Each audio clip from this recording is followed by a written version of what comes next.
This is War Room Moments, the show that takes you around the world to share interviews with some of the most successful and most relevant people on the planet, hear their stories, and get the most important business lessons they have learned on their road to success, and get exclusive advice on how to implement their success into your life and business. War Room Moments is brought to you by the Strategic Advisor Board. Here's your host, Jason Miller. Hey, welcome to the War Room today. I got to tell you, we have a very, very special guest. And when I say special guest, he needs no entry whatsoever. Mr. Joe Foster, the founder of Reebok, is on with us today and is going to, I would guess, drop some pretty good bombs for some of you younger business owners out there. Some lessons learned, because I bet there were more than one or two lessons learned during all those years at Reebok. But Joe, welcome to the show. It's such an honor to have you here. Thank you for the invitation, Jason. Absolutely delighted to be here and really intrigued by War Room. So let's go on. Yes.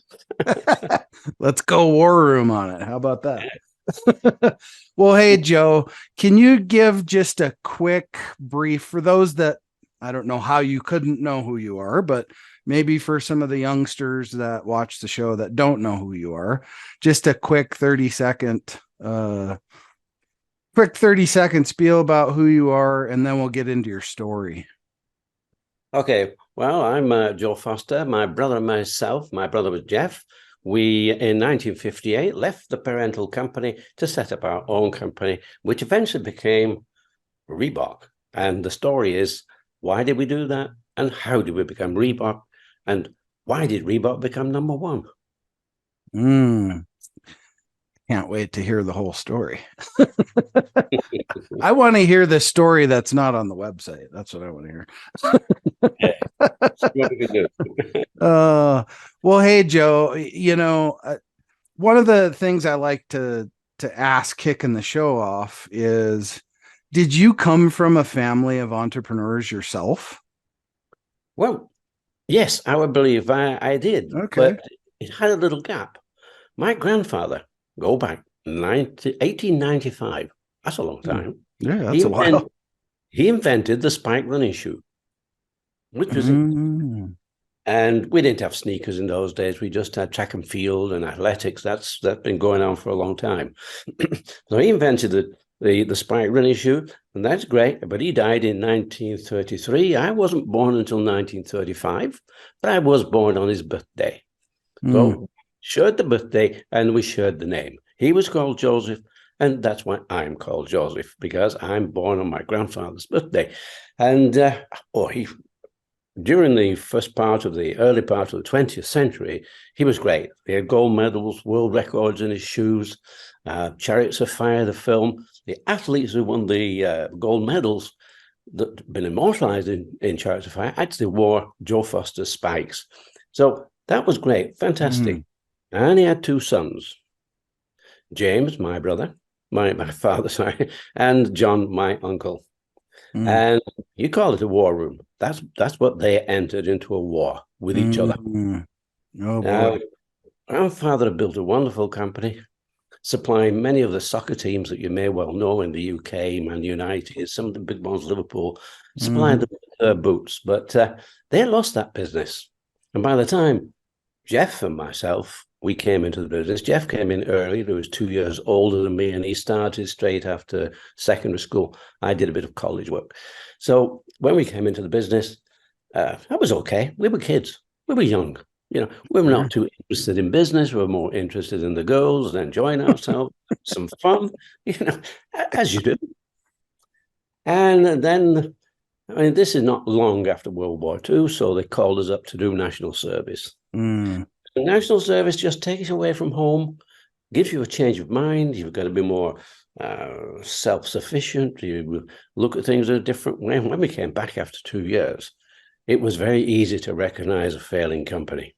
As I say, my father and uncle, they didn't speak In fact, Jeff and myself, on occasions, had to drag them apart. They were fighting. What could we do? Well, we tried to persuade my father that, look, this company is dying. And if we want to continue anything, why don't we start a separate company? But father, I don't know, maybe going through 2 world wars and maybe fighting his brother for so many years, maybe he'd lost his spirit, or if there was a spirit to do anything. So eventually, Jeff and myself, went to college, learned a bit more about shoemaking. We knew what to do at Foster's. That was pretty obvious on the floor there, but we needed to learn a bit more. And in 1958, we decided that was it, and we left the company to set up our own company, Mercury Sports Footwear. And, well, that was great. So we did that out of necessity. We needed to, earn a living, earn some money. It wasn't like that we were then at that point looking for a world #1 company. But, we set about it, and that was good, and it took a good while. But we worked together very well. Jeff loved the factory. He just loved making shoes. It wasn't my place, though. The factory, that repetition of just making a shoe, no, that wasn't for me. So we came to an agreement. Jeff would look after the factory, and I would do everything else. So that's how I became the marketing man. I did a lot of designing and selling. So I was always on the road somewhere doing something, trying to build a company. And, we didn't have computers. We didn't have smartphones. If we were lucky, we could place a telephone call somewhere, but telephone calls were not that good in those days. So you wrote a letter. And by the time we got a response, we're talking maybe 10 days. Yeah. So it's not the speed that we have today. So growth, or scaling as we now call it, scaling was difficult. But we did decide that we would go direct to athletes. We needed to talk to our clients, our customers, because the normal way of shopping or selling in those days, you sold to a sports store, and the sports stores will sell to athletes. But we're talking about track and field. We're talking about running. And in those days, running wasn't such a big thing. In those days, soccer was the big thing. But by the time Jeff and I decided to make our move, Adidas had come into the UK, and they owned the soccer market. For us to get in there, we had no money. We just left the company with no money. So we had to look for what became our mantra, white space. We looked for white space. And white space for us was, where can we go that Adidas and nobody else said, what can we do that's different? And so we did these, but they were very small markets. So we dug into those markets and really developed our company nicely. But when we got to sort of almost saturation point in athletics, it was a question of what do we do? Can we go into another category? Soccer's a bit difficult. Maybe cricket, but cricket wasn't a big game in those days. So the places to go were, small and difficult. Or instead of expanding our product line, do we expand our territory? Do we go into beyond the UK? And I was fascinated to get to America. We had contact with America during Foster's time. Yale University used to take 200 pairs of hand-sewn shoes from Foster's every month. And they had a little business selling to other universities and other colleges. Interesting. So I knew that. I knew that if we got there, every college, every university, they have coach. Coach is God. And you can get to a college with a scholarship, a sports scholarship, so much different than the UK. And people say, why don't you go to Europe? It's only 50 miles away. It's just across that little strip of water called the English Channel. And 27 countries, 27 languages, different cultures. That's difficult. So I decided, look, guys, talking to the family, I should go to America. See if we can make a mark there. And of course, the problem is we didn't have that sort of money. So it was always, no, you can't go. We can't afford that. Okay, then what do we do? Fortunately, fortune Fortune is with the brave, and so we had good fortune. Fortune favors the bold, right? That's right. We had a stroke of luck because there was a sports magazine called Eurosport, and the British government were advertising in it.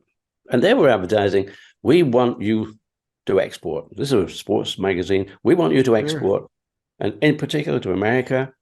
And they said, we will pay for a stand at the NSGA show in Chicago. We'll pay for your return airfare, and we'll pay 50% of your hotel bills and your expenses. Wow, that was it. No more arguments from the family.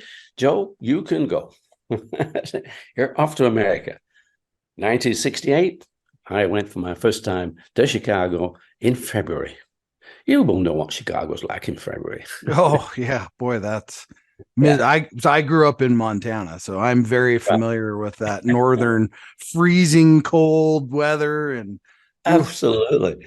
Yeah. I mean, that was a lesson for me in the first place. I'd never been so cold.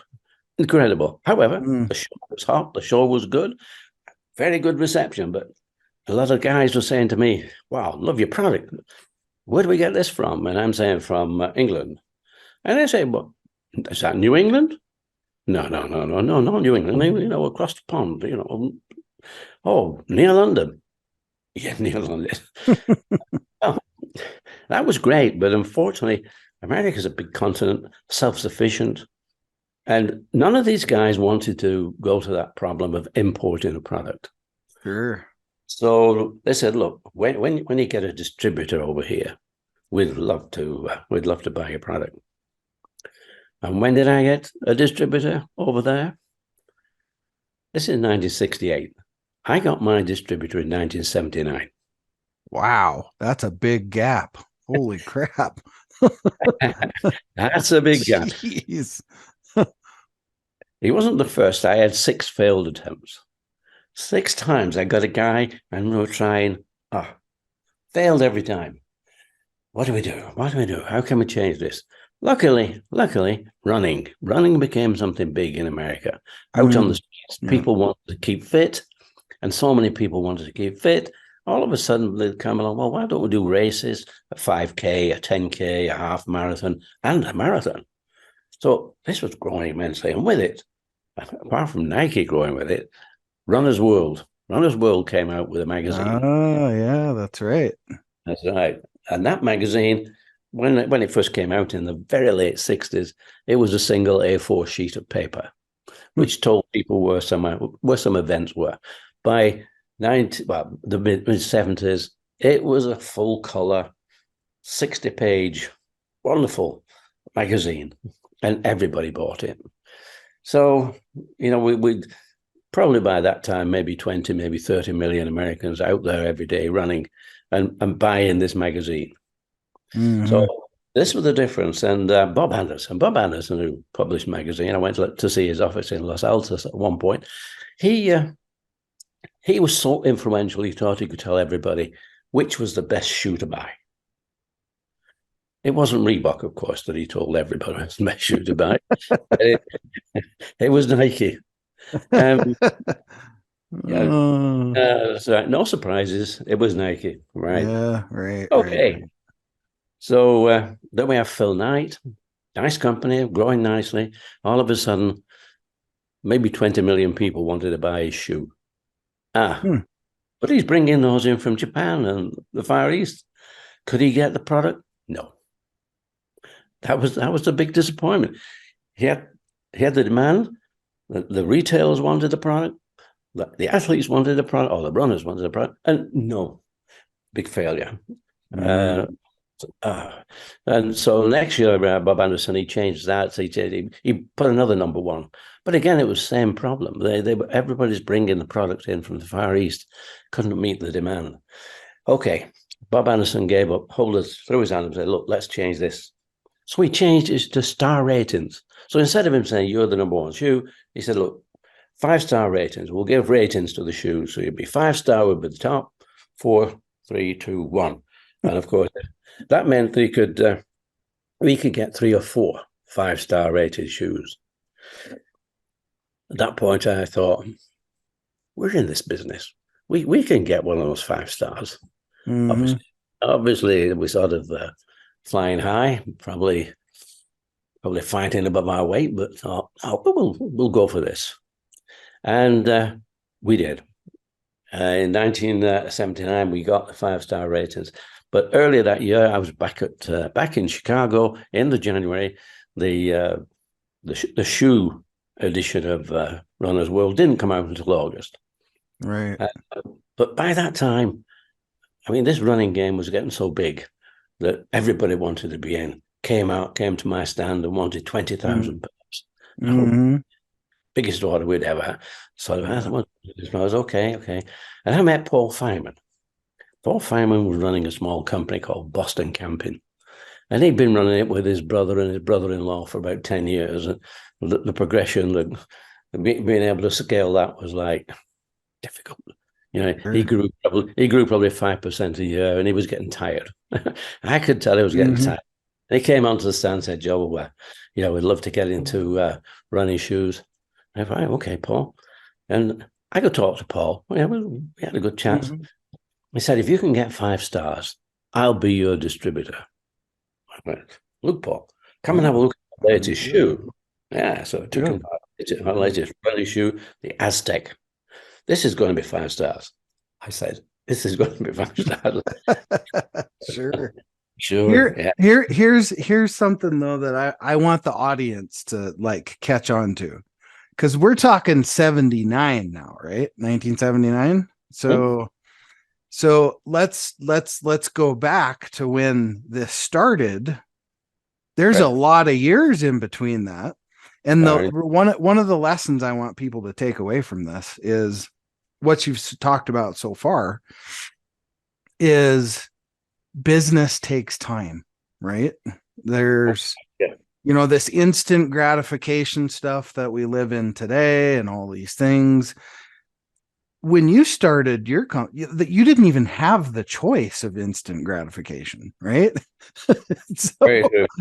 So I want people to look at where we've gotten to this point in this story and go, wow, that's a lot of years. But now look at where it is today, right? So it's all about the war to get there. Right. A big fight. Yes, it's a big fight. Yeah. You got to keep going. And yeah, for sure. Of the people that we talk to, it's you've got to keep going. It just keep going. Just keep going. But in order to do that, you have to have fun. Yeah, for sure. If you're not enjoying it, if it's not fun, you can't stick it. That's it. So you got to have fun. So we had fun. People say, "How did you manage to go to America, do this and that?" Did you not get fatigued? No, I was having fun. I was learning an awful lot. I met people, likewise thinking, great. So going to America, and that was only one of the places I was going to, but America was the dream market. That was the big one. Had to get in there. Yeah. So I say it was 1979. And we're looking at making a 5-star shoe. And so when it came around to the shoe edition, and I'm talking to Paul, and I said to Paul, "Look, Paul, can you go down to the kiosk?" Because this was late July. The Runner's World shoe edition should be out now. And if you go down to the kiosk, we may find how we did on the ratings. Mm-hmm. An hour later, he came back and said, "Joe, Aztec, you got 5 stars. Wow." That was it. We'd broken the ceiling. Something had happened. We'd got through. He said, "But Joe, not only did Aztec get 5 stars, Inca, because we'd produced the gold range. We were in athletics, the gold range, and Inca was a spike track shoe." He said that also got 5 stars. And then we also had a racing shoe, a road racing shoe.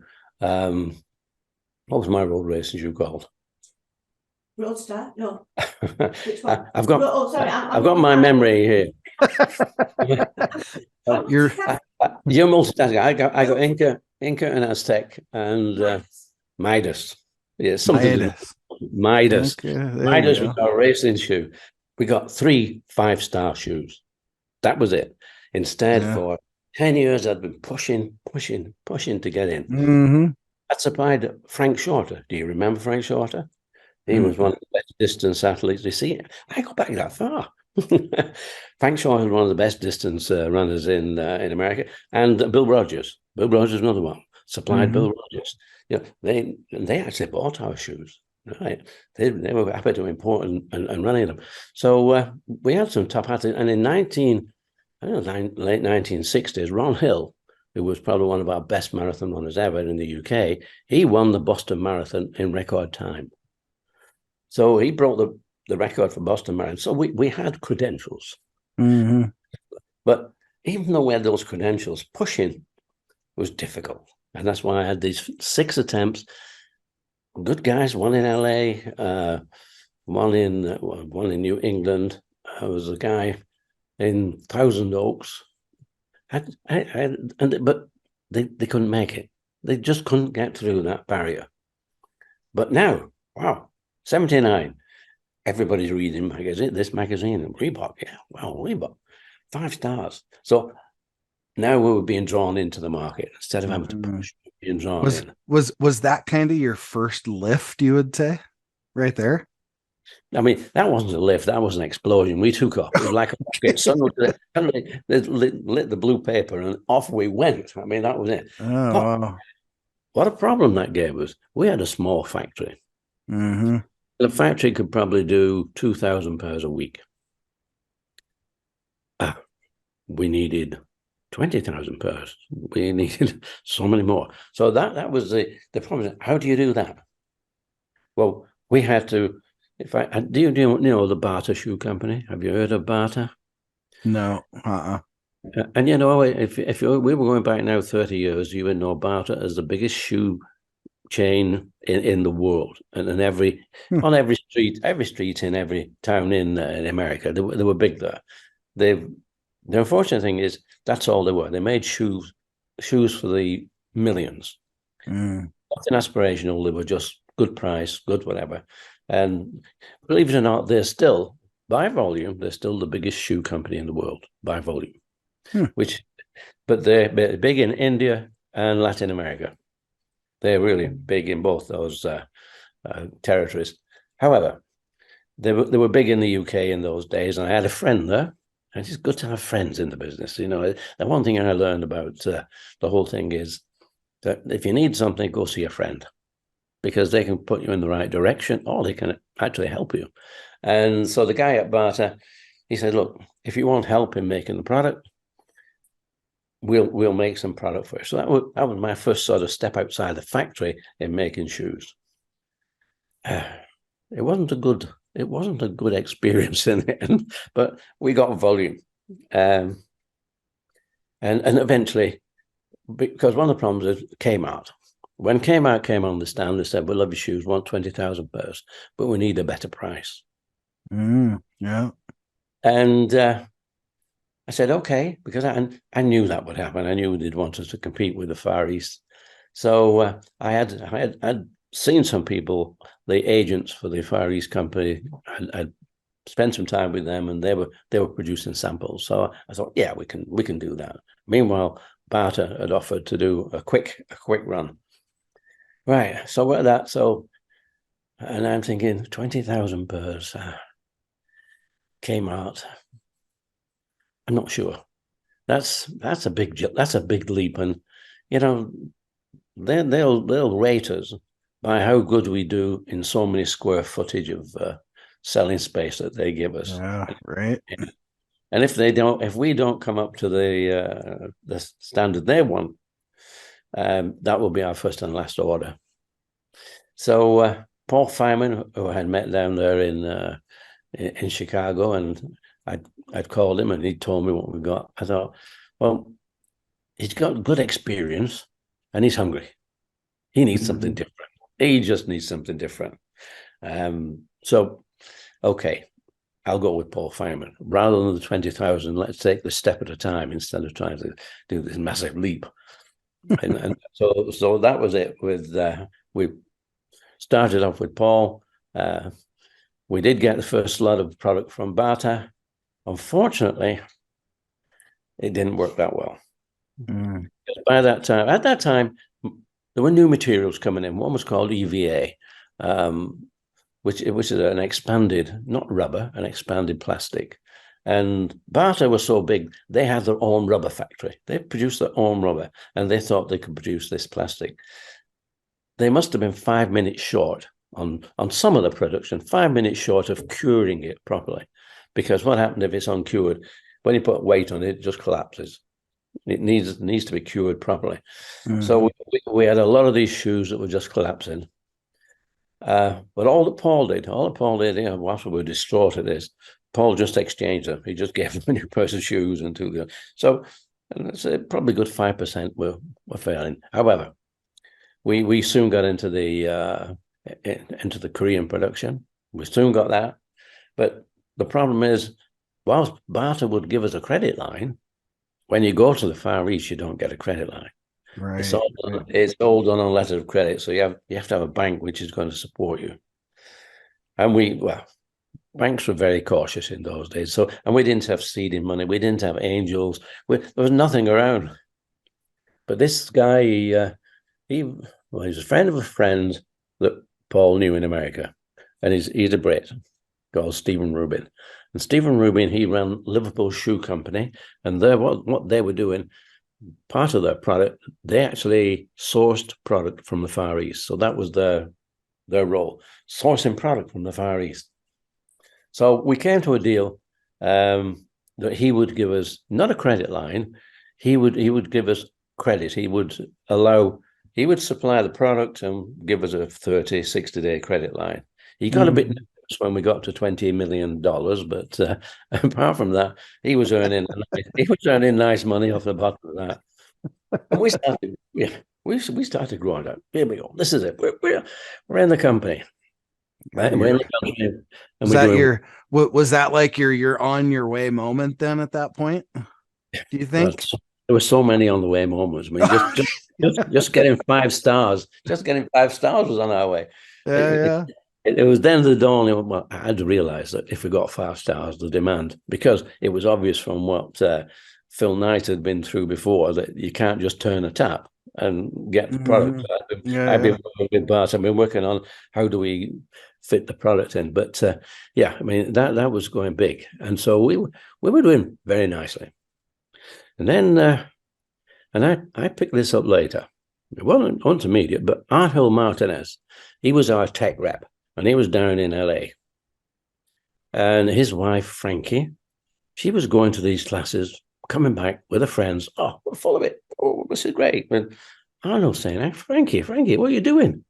Oh, we're doing this these exercises to music. Really? Yeah. What's that called? Well, she said aerobics. Aerobics? And Arnold is quizzing her and thinking. I said, can I come down to your next lesson? Yeah, why not? Come on. Well, I mean, I know all these girls just dancing up and down on that. Why not? So he went down there. He went down there, and there's the instructor wearing a pair of sneakers. We think they were New Balance, but she's wearing a pair of sneakers. Half the class were wearing the same sneakers, all white. Rest of the class, they didn't have any footwear, just barefoot. A light bulb moment for Arnold. Why don't Reebok make an aerobic shoe specifically for women, women's sizes, on a woman's last, out of glove leather, just to feel like a glove, being so comfortable? Wow, fantastic. He's in LA. Paul Feynman's in Boston. What's that? No, that's it. Paul Feynman. So he gets the overnight, flies up, see Paul Feynman, and goes in, telling Paul, fantastic, this is an absolute wonderful opportunity. We've got to do this. And Paul's saying, Arnold, slow down. Slow down. We're a running company, and we're doing very nicely. What do we want to get into making dancing shoes for girls? Why should we do that? But Arnold couldn't persuade him. He said, Arnold, keep a close eye on it, and if it seems to be working good, we'll do something. Arhill didn't like that. So we ran around to the back door to look at our product manager. And Steve Liggett was in charge of production. He did a better job on Steve.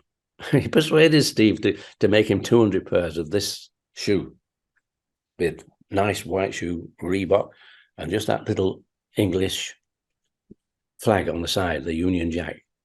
And he got his shoes, took them down to LA, and that was it. He gave them to all the instructors, all the right guys.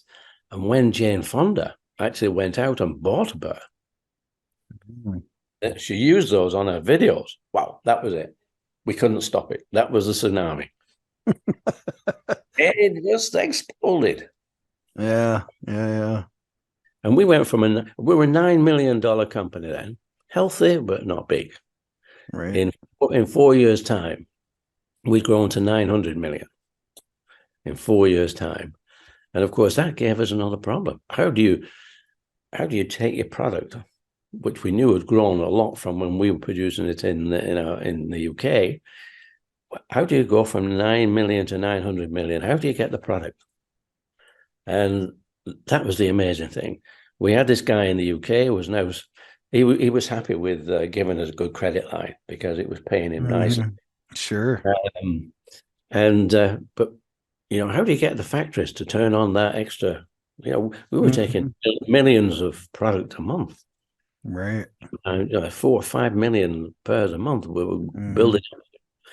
And we were lucky because Nike hit a wall. At that time, it'd be in the 80s, 82, 83, they just hit a wall. All of a sudden, they were over manufactured, too much inventory, and they had to pull out. People say you make your own luck, but you need a bit of luck like that. That was luck for us because we just moved in. As they moved out, we moved in and kept that going. And so, say within those 4 years, you can almost say we went from 0 to $1 billion in 4 years. And wow, we didn't have to sell anything. The salesmen were just sort of saying, "Well, we can't deliver." But then again, that was so great because had we not been able to deliver, we would have lost that and lost the aerobics market. So all of a sudden, from being a small running company, we became a woman's company.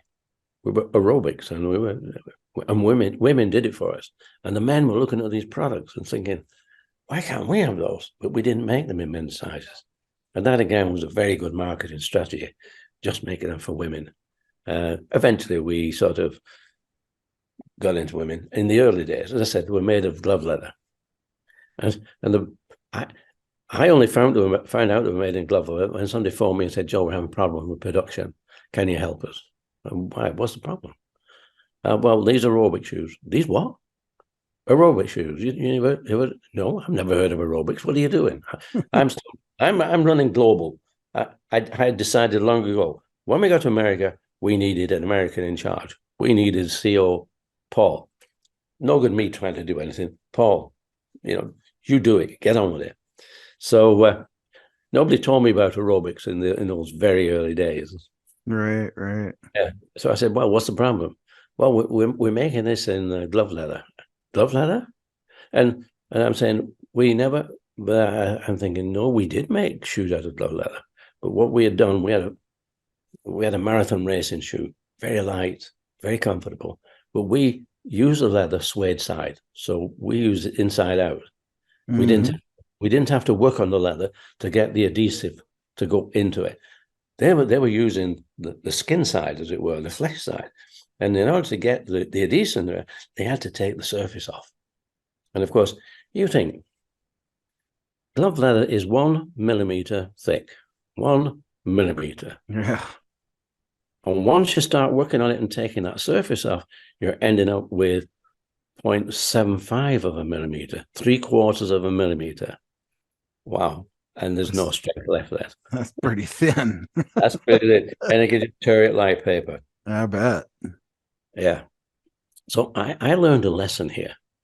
And that was that marketing has got more ideas and is better than manufacturing. Because once I said you need to get a better leather. Well, there wasn't a better leather if they wanted it soft. So what did they do? They lined it with nylon. Okay, that gave it the strength. And I said, okay, we put nylon. I said, just a minute. You use leather because it breathes, because it allows the foot to keep cool. Now you put nylon in there, you wouldn't put your head in a plastic bag. Why put your head in one? Right. Yeah. Oh, good point. We never thought of that. So what did they do? Well, they punched holes on the vamp on the front to allow it to breathe. Yeah. So lesson, okay, we can always get our way through this. We don't need it took a little while, but we got the tanneries to make the leather thicker. So this wasn't glove leather, it was more like garment leather, but it was thicker and stronger. So that got us through that part. And of course, once we got to $1 billion revenue, we were big. In fact, we went through that system of they were saying, when we go to retailers, we think we're a small company just growing. Why don't we change our attitude and think we're a big company? We're $1 billion. We're a big company. Let's tell people we're big. And that not only changed, we'll say, the retailers or the stores' attitude towards us, it changed the internal attitude of people who work with Reebok. And we then grew the idea we're a winning company, and the culture could grow with that winning company, and you all belong. And everybody said, we don't work for Reebok, we are Reebok. Right. So that culture really drove us to very nearly 4 billion. Yeah. I'm curious, Joe. I'm really curious. Just like right before you hit that, because I think there's a chance to catch a really good lesson here. Just before you hit that $1 billion number, how many employees did you have? Well, I've lost count, but because a lot of this was now being run, the manufacturing was being run from America, because we wanted to satisfy the market. I didn't want to get in between, but I believe we must have been between 5,000 and 10,000, and we just need that. And again, we were not manufacturers; we were using manufacturers. So it depends who you add. I remember going way back to Jeffery Foster's, and we had a big article in the local paper. And in that local paper, it said how Foster's were international and quite big, a nice big company, and how many employees did it have? And that was one of the questions. And my father, who was sort of answering these questions, said, "Oh, I've got 20." And I read this article in the paper, and I'm saying, "Dad, where did he get 20 from?" Well, there's the postman, there's the dustman.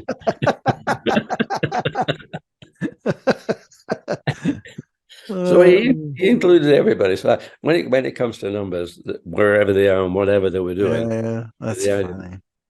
you were Reebok. A lot of people, and like I say, it's the inclusion of those people. Because people say, "Well, how did you manage to grow or sort of scale that company?" I said, "Well, I didn't. A team did. A lot of people did that, and it takes a lot of people."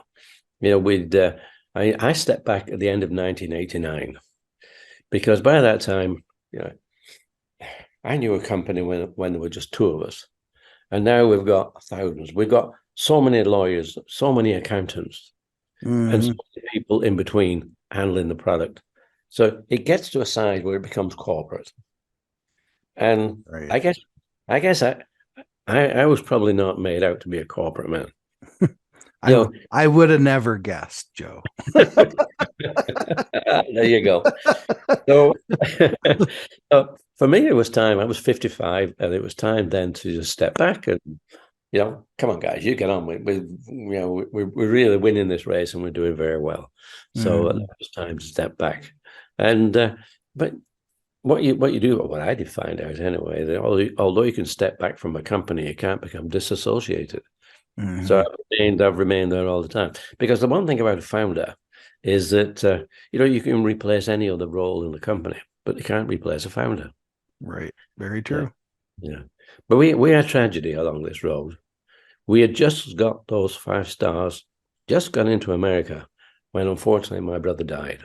Mm. And he would have been the man to carry on with the production and probably go to the Far East and help with that.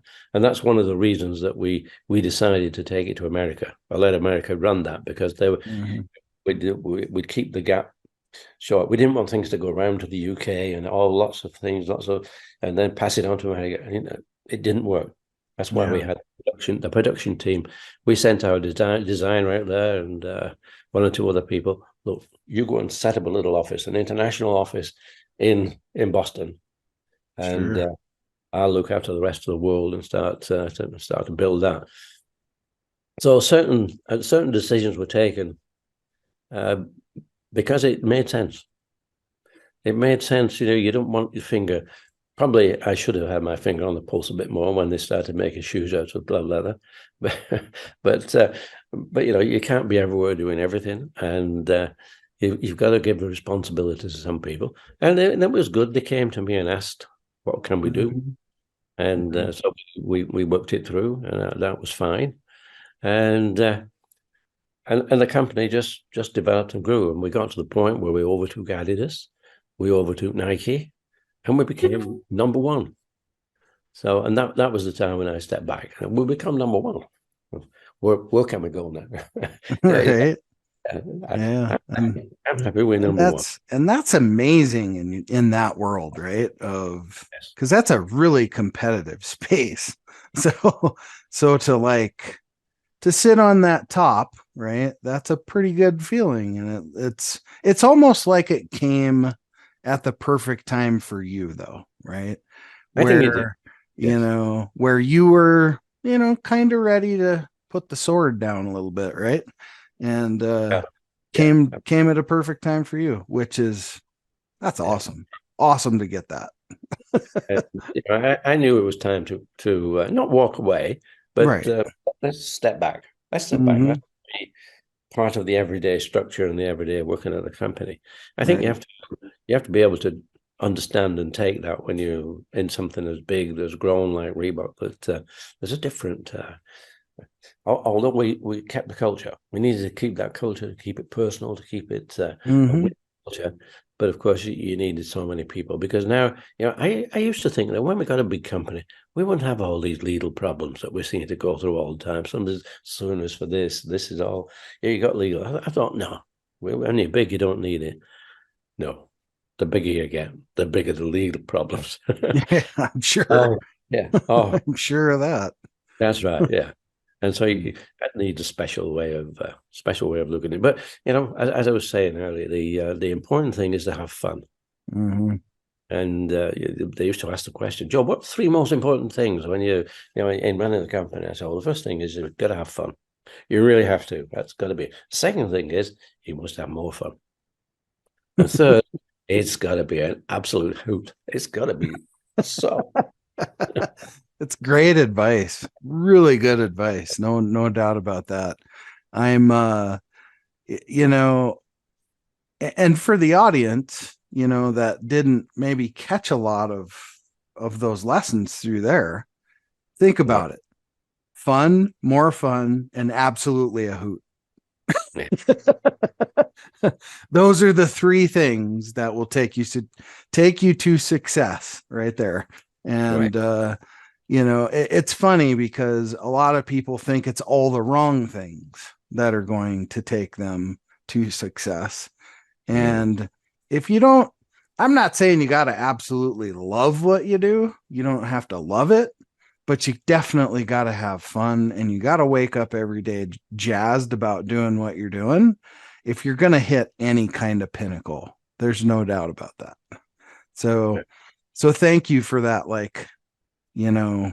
Honest feedback of fun, more fun, and a hoot.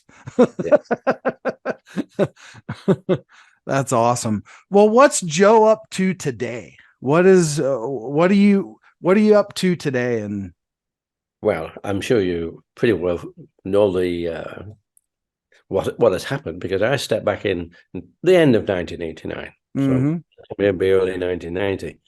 we still didn't have computers. We didn't have smartphones. Sure. But I decided I'd take a nice rest on a nice island and take in the sun, and of course lie back and enjoy it. And then, of course, we did get computers, and we did get smartphones, and we did get Google, and we did get Wikipedia, and they did try and tell me how Reebok started. And we had a photograph of Joe Foster, founder of Reebok. Well, he may have been called Joe Foster. It certainly wasn't me.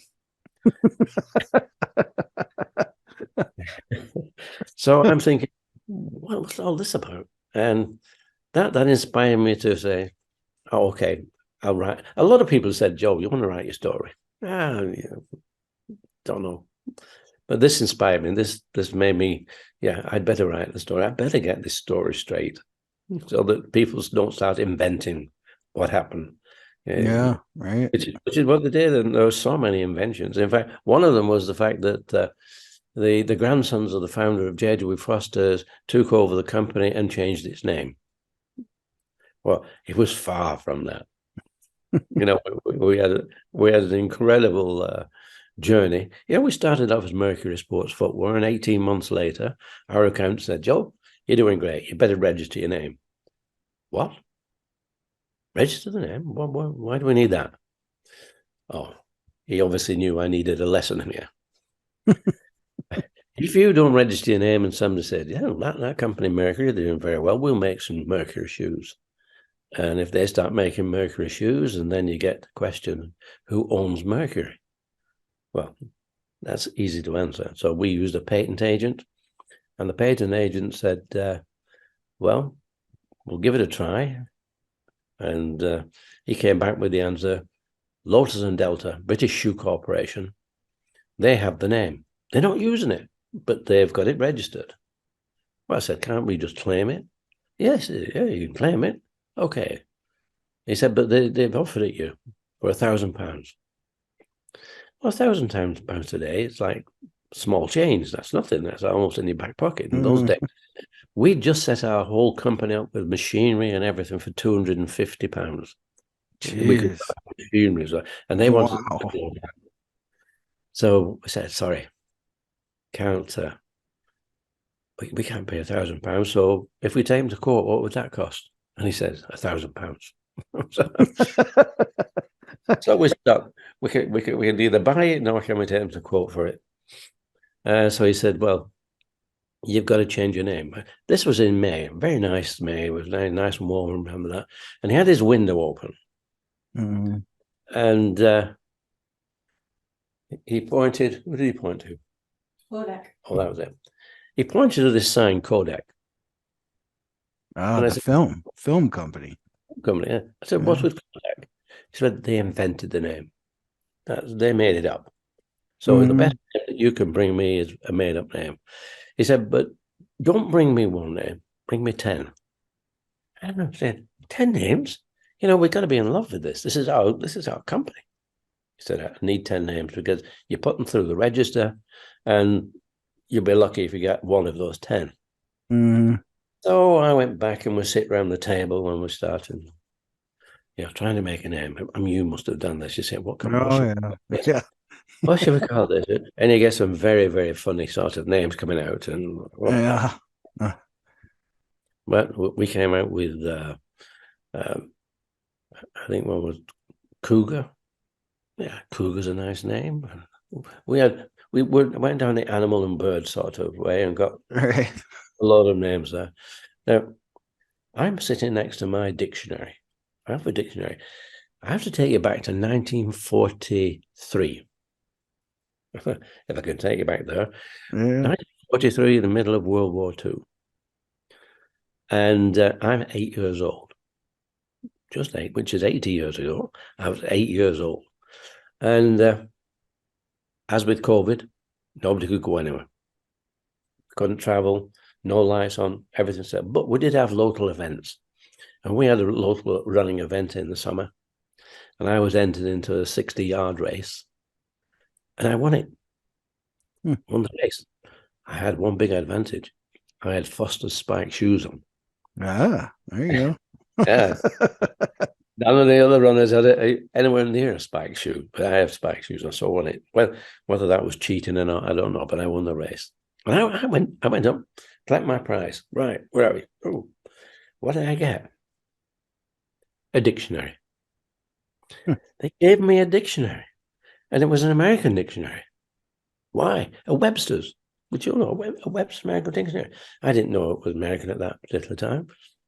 And I'm saying, well, where's the football? You know, what can I do with the dictionary? I suppose I could kick the dictionary around a bit, but I wanted football. Anyway, I had that dictionary. And let's fast forward now to 1960, and I still have my dictionary here, my American dictionary. Uh-huh. And for whatever reason, I like the letter R. So I open my dictionary, thumb through to R, and very soon I come across a word, RWBOK, Reebok. What's that? And I'm reading down on this, and it's a small South African gazelle. We're a running company. Gazelle. There you go. That's it. Wow. I put that at the top of the list. And, you know, this is an American dictionary. Had this been an English dictionary, the spelling would have been RHEBOCK. Nothing like as romantic as RWBOK. Right. So that's maybe why I was destined to come to America, just to check up on that dictionary. Anyway, I put this at the top of it, and I went to the patent agent again and said, look, here's the 10 names. But the one at the top, Reebok, that's the one we want because we really need to be in love with it. But you know, he's a lawyer. And he said, okay, Joe, we'll do our best. Took him 2 weeks. He came back and he said, look, you've got your wish. Because the only one that was clear of all these names, the only one was Reebok. There were just two little sort of problems he had. One was with a shirt manufacturing company called Railbrook. Mm-hmm. And the other one was a woman's underwear company. I've forgotten their name now. Reebok. My memories looking for me over there. It was Reebok. And he said, I doubt that Reebok will bother with we're talking phonetics now. You know, Sure. Yeah. He said, I doubt they will. And Railbrook, he said, I'm also their patent agent. So we're not going to complain. So you can have Reebok. So that's how we changed our name. We got Reebok. But in itself, there's a story there. And that's things amazing. Yeah. It's amazing how what's more amazing is you go all the way back to winning that book in 1943. I mean, if you want to talk about the wonderful coincidences that happened along that team, right? Or maybe they weren't coincidences, they were just supposed to happen. So you can never tell, can you? You can never tell. But I'm curious up there on your shelf, because usually when somebody has something on their shelf, it means something to them. Okay.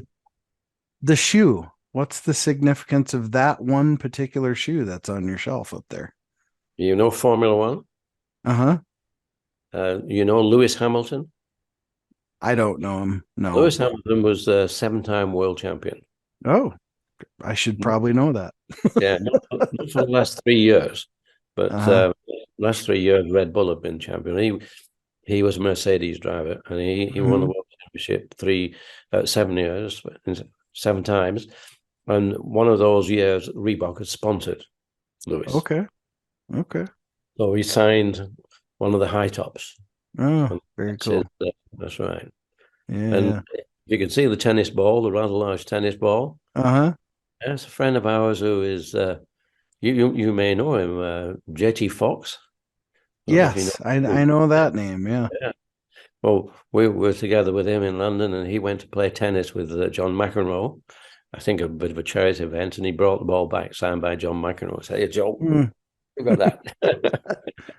Oh man! And apart from that, we've got some good new books up there. We have Survive and Thrive, which is a new book which is coming out Probably in about a month's time, it'll be out into the bookshops and different places. And we have, Sure. of course, my book, which is Shoemaker.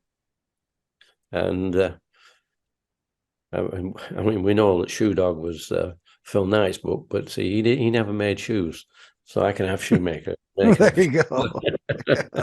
And that one's released already, right? Yeah, Shoemaker's been out there a couple of years. Okay. And it's growing, and you can get one through Amazon at the moment in America. Sure. So yeah, that's been out a while, and while we're moving and talking, because the book, I just really wrote it to put the story straight, we'll say. Sure. And then one or two universities in the UK picked it up and read it and said, Joe, there's a business book here. Yeah, there are so many experiences that people should read about. Yeah, right. For sure. The trials we had, because we were young when we started, and we left the J.W. Foster company to start our own company, and it was like, what can go wrong? Yeah, what can go wrong? Everything. Then we found out. I mean, we were 4 years into the company, and we got a letter from Adidas. Because our silhouette was 2 stripes and a T-bar. Mm-hmm. And the Adidas lawyers said that was infringing the 3 stripes. We were still small, and we're looking at this letter. It took about 15 minutes to dawn on us. Just a minute. Adidas know we're here. That's good. They think we're a bit of a challenge. They know we're here. Oh, wait, pin that on the wall. So what do we do about it? We change our silhouette. We'd have to change our name. Okay, we accept that. So this is another challenge. We changed our silhouette to what we see today, which is the arrow shape, and that is a better silhouette. So whilst we thought initially it's a problem, you end up, okay, you need to change it, and it becomes something different, and it's better. So the name was better. Reebok was better than Mercury. It was much easier to say and ask a lot of questions. And our new, the silhouette we have now, that changed. So it's just amazing the number of things. We also have the window on the side of the shoe where the name is in the window. And that came about because I used to drive a Saab. I don't know if you remember Saab. Oh yeah. And Saab was sponsoring. Sebco. That's it, Sebastian Coe. I don't know if you know Sebco. Sebco is head of the international athletics, the IAAF. He's now chairman and head of IAAF. He was world record holder for 1,500 meters and 800 meters for quite a long time. And the Manchester Saab distributor said, Joe, come along, I'd like to meet somebody. So I went along, and I know who he is. Seb, I know who he is. And the guy said, can you make a shoe for him? I said, look, Seb, as you know, is sponsored by Nike. We can't make a Reebok shoe for him because it'll just, he can't wear it. So the guy said, well, can you make a Saab shoe? Well, yeah, we can do. He went into his office and brought out some labels and so on to apparel. And he said, can you put this on? Oh, I said, okay, I'll think about it. And driving back to the factory in the office, I thought, well, the only way we can use that is to cut out a piece of leather and sew it behind, which we did. The shoe looked great. It was a Reebok shape with a Saab on it. The shoe looked great. And when I got back, I just phoned up our label manufacturer and said, look, I want some Reebok labels with the Union Jack. And the guy was there in no time at all. And that's how we got the window, because it came again by really an accident. We wouldn't have had that. We'd have had what everybody else did, and that we'd gold stamp it on. So that was it. And it was same with the Union Jack. We had the Starcrest, which was our logo. And we had the Starcrest on the side, and I'm sitting down with Paul Fireman in very early days, And Paul's saying to me, that looks like the Union Jack. I said, yeah, it does look like a Union Jack. So why can we use the Union Jack instead of that? And I'm saying, Paul, we can use the Union Jack, but that will give me lots of problems in the UK because if they're made in Korea with a Union Jack on it, they'll kill me. He said, well, what do you think? I said, look, we'll get over the problem in the UK, but let's use it. So we started to use the Union Jack. And I said, why do you want to use the Union Jack? And Paul said, because everybody in America knows the Union Jack, which was a lesson for me. I didn't realize that the Union Jack was so well known in America. Mm-hmm. And, with no point of sale because it was that small, but we had the Union Jack on each of the shoes and the box. The lid of the box was a Union Jack. Mm-hmm. And when we went to the stores, all the stores did, they got the boxes and just put them in and built up a pyramid and put a shoe on each of that. And that was the best point of sale we ever had. It was incredible. So many of the retailers just built up those boxes. So, we're full of different things, different stories, different adventures. And how could that not be fun? I mean, that's I look at it and I look at it as fun, but also, God, what a heck of a ride, right? I mean, it had its ups and downs and left and right, just like any other business, right? So I understand it. I have 14 companies of my own, and I understand the challenges, but your challenges were much different in that time because you didn't have, all this speedy technology to do things. And that's why companies nowadays move so fast. That's right. Because they have all this stuff. And you think of, it always makes me wonder, like, would have that been better or worse? It's a tough one to ask, tough one to come up with. It was what it was at the time. Yeah, right. And there's no question. For me, it was pencil and paper, mm-hmm. and that, or jumping on a plane and flying somewhere, meeting somebody, right, and, right. And that way it was great. We still meet people, but I think we've had nearly 200 podcasts. Wow. Over the last 2 years. No, 150. Oh, Julie's bringing that down to 150. I always used to exaggerate. Oh, that's too funny. Too funny. Well, hey, Joe, I kind of like to round things out a little bit by asking what I feel is an important question, and that is, if you could have had anyone here, any point in history, any point in time, dead or alive, doesn't matter, who would have you loved to have here today with us to have this conversation with us, and why them? Well, there would be many people I'd love to sit down here, but there's only one that really should be here, and that's my brother. Yeah. He would have been my choice, because he didn't see this growth, the company become number one. He didn't see that, right? But he was just there when we just actually made it into America. So yes, it would have been great to be able to have him sit here and just be part of this conversation.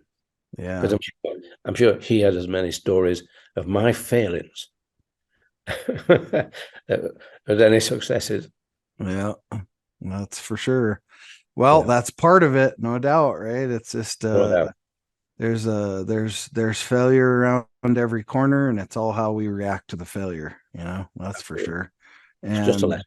It's just a lesson, that's for sure. But anyway, so I look forward to people getting out there buying your book.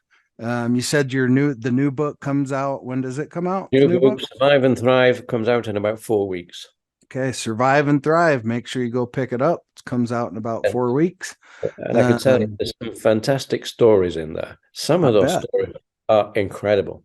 They didn't get it big enough to be a company that you could talk about ever, but some of the stories. I'm sure. In fact, we've done so well with it. We're already working on book 2. Oh, wow. The stories. That's Yeah. amazing.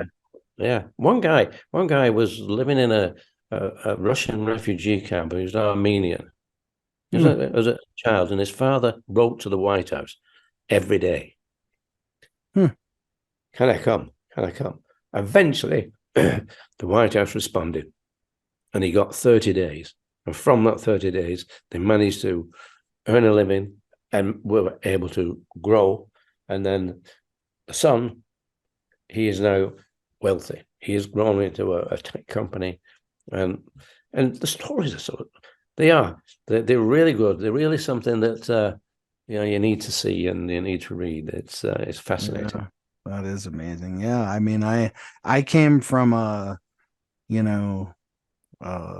farm in Montana, grew up there, and not wealthy by any means, and then spent 23 years in the military on top of that. Right.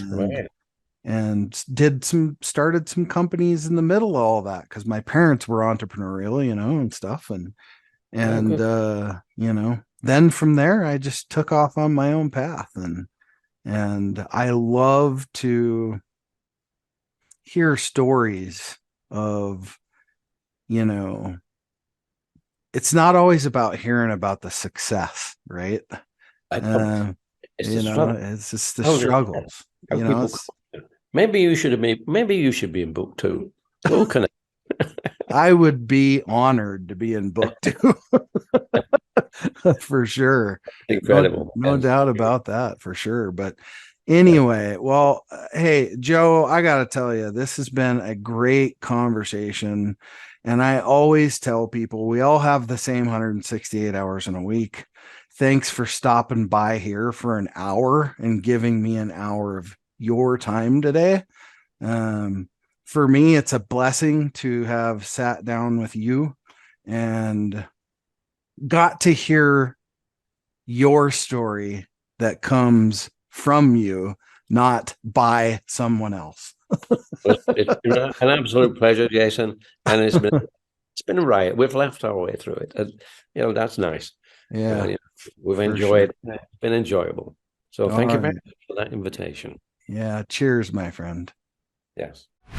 Thanks for listening to War Room Moments with your host, Jason Miller. Please leave your feedback and visit strategicadvisorboard.com to get the latest and greatest business advisement on the planet. Follow us on social media for updates, and we'll see you on the next episode.